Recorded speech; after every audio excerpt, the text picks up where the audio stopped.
Hi friends, welcome back to my YouTube channel. ಹೇಗಿದ್ರೆ ಎಲ್ಲರೂ ಚೆನ್ನಾಗಿದ್ದೀರಿ ಅಂತ ಭಾವಿಸ್ತಾ ಇವತ್ತಿನ ವಿಡಿಯೋವನ್ನು ಶುರು ಮಾಡುವ. ಸ್ನೇಹಿತರೆ, ಇವತ್ತಿನ ವಿಡಿಯೋ ತುಂಬಾ ಚೆನ್ನಾಗಿರುತ್ತೆ. ಒಂದು ಚಿಕ್ಕ ವಿಡಿಯೋ ಆದರೂ ಕೂಡ ನಿಮಗೆ ಒಂಥರ ಖುಷಿ ಕೊಡುವಂಥ ವಿಡಿಯೋ ಇವತ್ತಿನದ್ದಾಗಿರುತ್ತೆ. ಹಾಗೆಯೇ ತುಳುನಾಡಿನ ಒಂದು ಸಾಂಪ್ರದಾಯಿಕ ಜಳಕ್ಕನ್ನು ನಿಮ್ಮ ಕಣ್ಣು ಮುಂದೆ ತರುವಂಥ ಒಂದು ಚಿಕ್ಕ ಪ್ರಯತ್ನ ಇವತ್ತಿನ ವಿಡಿಯೋದಾಗಿರುತ್ತೆ. ಹಾಗಾದರೆ ಆ ವಿಡಿಯೋ ಯಾವುದು ಅಂತ ನೋಡುವ. ಅದಕ್ಕಿಂತ ಮುಂಚೆ ವಿಡಿಯೋ ಇಷ್ಟ ಆದರೆ ಪ್ಲೀಸ್ ಒಂದು ಲೈಕ್ ಮಾಡಿ, ಶೇರ್ ಮಾಡಿ, ಹಾಗೆಯೇ ದಯವಿಟ್ಟು ಕಮೆಂಟ್ ಮಾಡಿ, ಹಾಗೆಯೇ ಸಬ್ಸ್ಕ್ರೈಬ್ ಮಾಡಿಲ್ಲ ಅಂದರೆ ಸಬ್ಸ್ಕ್ರೈಬ್ ಮಾಡಿಕೊಂಡು ಹಾಗೆ ಪಕ್ಕದಲ್ಲಿ ಬರುವಂಥ bell button all option select ಮಾಡ್ಕೊಳ್ಳಿ ಅಂತ ಹೇಳ್ತಾ ಇವತ್ತಿನ ವಿಡಿಯೋವನ್ನು ಶುರು ಮಾಡುವ ಬನ್ನಿ. ಹಾಗೆಯೇ ಸ್ನೇಹಿತರೆ, ಇವಾಗ ಆಷಾಢ ಮಾಸ ನಡೀತಾ ಇದೆ ಅಲ್ವಾ. ಎಲ್ಲರ ಮನೆಯಲ್ಲೂ ವಿಭಿನ್ನವಾದ ಅಡಿಗೆಯನ್ನು ಮಾಡುವಂಥದ್ದಾಗಿರ್ಬೋದು. ಅಂದರೆ ಆಷಾಢ ಮಾಸದಲ್ಲಿ ಮಾಡುವಂತಹ ಅಡಿಗೆನಾಗಿರ್ಬೋದು. ಅಂದರೆ ಪತ್ರೋಡಿ ಆಗಿರಬಹುದು, ಆಟಿ ಪಾಯಸ ಅಂತೆ, ಹಾಗೆಯೇ ಅರಿಶಿನ ಎಲೆ ಹಿಟ್ಟು, ಅಂದರೆ ಅರಿಶಿನ ಎಲೆ ಕಡುಬು ಅಂತ ಹೇಳ್ತಾರೆ, ಅಂದರೆ ನಾಗರ ಪಂಚಮಿಗೆ ಮಾಡುವಂಥದ್ದು. ಇದೆಲ್ಲ ನಡೀತಾ ಇರುತ್ತೆ. ಸಾಂಪ್ರದಾಯಿಕ ಒಂದು ಜಳಕ್ ಅಂತ ನಾನು ಆವಾಗಲೇ ಹೇಳಿದ್ನಲ್ಲ. ಹಾಗೆಯೇ ಅದ್ರ ಜೊತೆಗೆ ನಮ್ಮ ತುಳುನಾಡಿನಲ್ಲಿ ಆಟಿ ಅಮಾವಾಸ್ಯೆ ಸಮಯದಲ್ಲಿ ಆಟಿ ಕಳಿಂಜ ಅಂತ ಹೇಳಿ ಮನೆ ಮನೆಗೆ ಕುಣಿತಾ ಬರ್ತಾರೆ. ಅದೊಂದು ಸಾಂಪ್ರದಾಯಿಕ ಹಿನ್ನೆಲೆ ಉಳ್ಳ ಒಂದು ಕುಣಿತ ಅಂತಲೇ ಹೇಳ್ಬೋದು. ಅದಕ್ಕೆ ಅದರದೇ ಆದಂತಹ ವಿಶಿಷ್ಟತೆ ಇದೆ. ಹಾಗೆಯೇ ಎಲ್ಲರ ಮನೆಗೆ ಬರ್ತಾರೆ ಅವರು ಕುಣಿತಾ. ಹಾಗೆಯೇ ನಮ್ಮ ಮನೆಗೆ ಕೂಡ ಇವತ್ತು ಬಂದಿದ್ರು. ಆ ಒಂದು ವಿಡಿಯೋನ ನಿಮ್ಮ ಜೊತೆ ನಾನು ಶೇರ್ ಮಾಡ್ತೀನಿ. ಸೊ ನಿಮ್ಗೆಲ್ರಿಗೂ ಆ ಒಂದು ಕುಣಿತ ಖಂಡಿತವಾಗ್ಲೂ ಇಷ್ಟ ಆಗುತ್ತೆ ಅಂತ ಭಾವಿಸ್ತಾ ಇನ್ನು ತಡ ಮಾಡೋದು ಬೇಡ, ಡೈರೆಕ್ಟಾಗಿ ಅವರ ಕುಣಿತವನ್ನು ನಾವು ನೋಡುವ ಬನ್ನಿ.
ನೋಡಿದ್ರಲ್ಲ ಸ್ನೇಹಿತರೆ, ಅವರು ಎಷ್ಟು ಚಂದವಾಗಿ ಕುಣಿತಾರೆ ಅಲ್ವಾ. ಹಾಗೆಯೇ ಅವರ ಕುಣಿತ ಆದ ನಂತರ ನೆಕ್ಸ್ಟು ಅವರಿಗೆ ಸಾಂಪ್ರದಾಯಿಕವಾಗಿ ಅಡಿಗೆ ಒಂದು ಸಾಮಗ್ರಿಗಳನ್ನು ಕೊಡುವಂಥದ್ದು ತುಂಬಾ ಸಂಪ್ರದಾಯ ಇಲ್ಲಿ.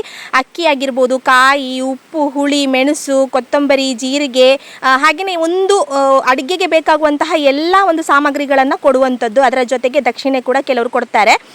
ಹಾಗೆಯೇ ಇಲ್ಲಿ ನಮ್ಮ ಮನೆಯಲ್ಲಿ ಕೂಡ ಕೊಡ್ತಾ ಇದ್ದಾರೆ. ಹಾಗೆಯೇ ಹೆಣ್ಣು ಮಕ್ಕಳ ಕೈಯಲ್ಲೇ ಕೊಡಿಸುವಂಥದ್ದು ಒಂದು ವಾಡಿಕೆ ಅಂತಲೇ ಹೇಳ್ಬೋದು. ಹಾಗೆ ಅವರು ಕುಣಿತ ಎಲ್ಲ ಆದ ನಂತರ ಅವರು ಅದನ್ನು ತಗೊಂಡ್ರು. ನೆಕ್ಸ್ಟ್ ಇಲ್ಲಿ ನಮ್ಮ ಮನೆಯವರು ಚಿಂಟು ಕೈಯಲ್ಲಿ ಕೂಡ ಕಾಣಿಕೆ ಕೊಡಿಸಿ ಆಶೀರ್ವಾದವನ್ನು ಪಡೆದ್ರು. ನೋಡಿದ್ರಲ್ಲ ಸ್ನೇಹಿತರೆ, ಆಲ್ಟಿ ಕಳಿಂಜ ಹಾಗೆಯೇ ಅವರ ತಂಡದವರು ಮನೆಗೆ ಬಂದು ಯಾವ ರೀತಿಯಾಗಿ ಕುಣಿತಾರೆ, ಹಾಗೆಯೇ ಅವರ ವೇಷಭೂಷಣ ಹೇಗಿತ್ತು ಅಂತ ಹೇಳಿ ಈ ಒಂದು ವಿಚಾರ ಗೊತ್ತಿಲ್ಲದೆ ಇರೋರಿಗೆ ಇದು ತುಂಬಾ ಹೊಸ ವಿಡಿಯೋ ಅಂತ ಅಂದ್ಕೊಳ್ತೀನಿ. ಹಾಗೆಯೇ ಇದೊಂದು ಕೇವಲ 2 ನಿಮಿಷದ ವಿಡಿಯೋ ಆದರೂ ಕೂಡ ಅವರು ಕುಣಿತಾ ಇರಬೇಕಾದ್ರೆ ನಮಗೆ ನೋಡಲಿಕ್ಕೆ ಅಷ್ಟು ಚಂದವಾಗಿ ಕಾಣುತ್ತೆ ಅಲ್ವಾ. ಸೊ ಈ ಒಂದು ವಿಡಿಯೋ ನಿಮ್ಗೆಲ್ರಿಗೂ ಇಷ್ಟ ಆಗಿದೆ ಅಂತ ಭಾವಿಸ್ತೀನಿ. ಆಟಿ ಕಳಿಂಜ ಅವರ ಕುಣಿತ ನಿಮ್ಗೆಲ್ರಿಗೂ ಇಷ್ಟ ಆದರೆ ಪ್ಲೀಸ್ ಒಂದು ಲೈಕ್ ಮಾಡಿ, ಶೇರ್ ಮಾಡಿ, ಕಮೆಂಟ್ ಮಾಡಿ, ಹಾಗೆಯೇ ಸಬ್ಸ್ಕ್ರೈಬ್ ಮಾಡಿಲ್ಲ ಅಂದರೆ ಸಬ್ಸ್ಕ್ರೈಬ್ ಮಾಡಿ, ವಿಡಿಯೋನ ನೋಡಿ ಸಪೋರ್ಟ್ ಮಾಡಿ ಅಂತ ಹೇಳ್ತಾ ಮುಂದೆ ಒಂದು ಹೊಸ ವಿಡಿಯೋದೊಂದಿಗೆ ಮತ್ತೆ ಸಿಗ್ತೀನಿ. ಅಲ್ಲಿವರೆಗೂ ಎಲ್ರಿಗೂ take care, bye. Thank you for watching.